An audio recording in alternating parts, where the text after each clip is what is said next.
What's cracking, y'all? Back with another one. Here is a classic right here. Public Enemy released their sixth album. So it's a soundtrack, He Got Game, and it's their sixth album by Public Enemy, released of April 28, 1998. I was 3 years old when this album came out, and this album is still a classic 28 years ago. This is definitely an incredible gem right here. I love this album, especially it involves basketball. And it was released under Def Jam Recordings. It was released as the soundtrack to Spike Lee's the same name as the film, and it was the group's last album for Def Jam until 2020's What You Gonna Do When the Grid Goes Down. He Got Game was produced by members of the Bomb Squad along with producers Abines Dubose, Danny Saber, DR period, and Jack Dangers. Man, I just love this album. It's a classic. So the album sold poorly upon its release, and it peaked at number 26 on the Billboard 200 chart, and its single, the title track, peaked winning the top 20 of the charts in the UK, where the album peaked at number 50 on the UK albums chart, and He Got Game was well received by music critics who praised its melodic sound and Chuck D's lyrics. So the album served as the soundtrack to Spike Lee's 1998 basketball film, and the film score of the same name, featuring the music composed by Aaron Copland, was also released of April 21st. And then after a 4-year hiatus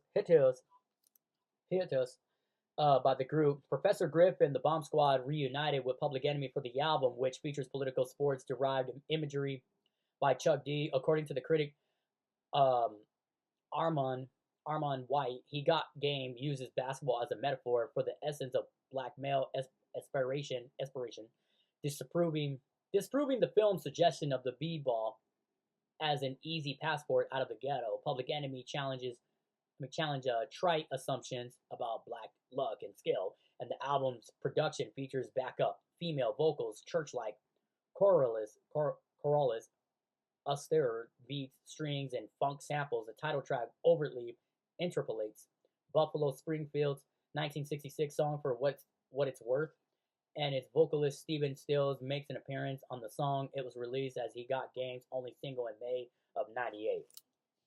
And more history to it.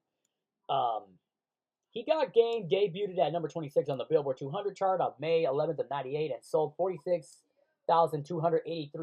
82 copies in its first week. And despite hip hop's music increased commercial viability, at the time the album had fallen out of the top 100 by July. In an article for the Los Angeles Times, Robert Hilburn opened that its relatively lackluster showing with consumers was due to Public Enemy's image and lyrical content rather than the album's quality. Rap audiences tend to be young and want their own heroes. For all its respect, Public Enemy is associated with another era in rap. The music, too, may be too restrained for the thug life tone favored by today's mass rap audience. In the UK, He Got Game peaked at number 50 on the UK albums chart, while the title track reaches number 16 on the singles chart, and it did not chart on the US Hot 100. Man, nobody could ever do a classic like this ever in a lifetime. I'll just let y'all know that. So, the album was received by music critics, and his review for Rolling Stone magazine, Scott Paulson Bryant, called the album dense and eclectic, brilliant at moments, but sometimes confusing, and found Chuck D to be inspired again, coming up with blues poetry for the hoops age. Keith Phipps of the AV Club felt that despite occasionally uninformed lyrical snippets, most of the album has the scene of urgency and menace that characterize Public Enemy's best work, and the Reform Bomb Squad sound has expanded in some interesting directions.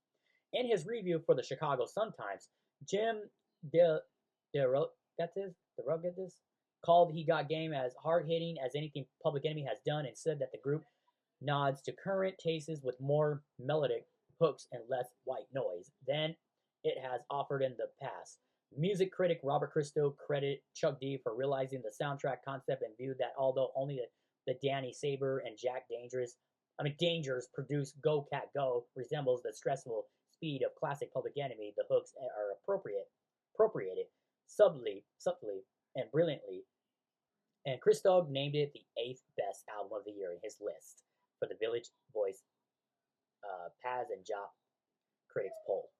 So you definitely got amazing hits on here. You got Resurrection featuring Master Killa, He Got Game, the title track. Unstoppable featuring KRS-One, that's a classic. Shake Your Booty. Is Your God a Dog? Crazy title. House of the Rising Sun and Revelation 33, One Third Revolutions, Politics of the Sneaker Pimps, What You Need Is Jesus, Super Agent, Go Cat Go, Sudden Death. Classic, man. Just phenomenal. I love this album. I love the movie too. One of my top basketball films. Especially that I love basketball. And if y'all love basketball, this is a must soundtrack and movie to own in your collection.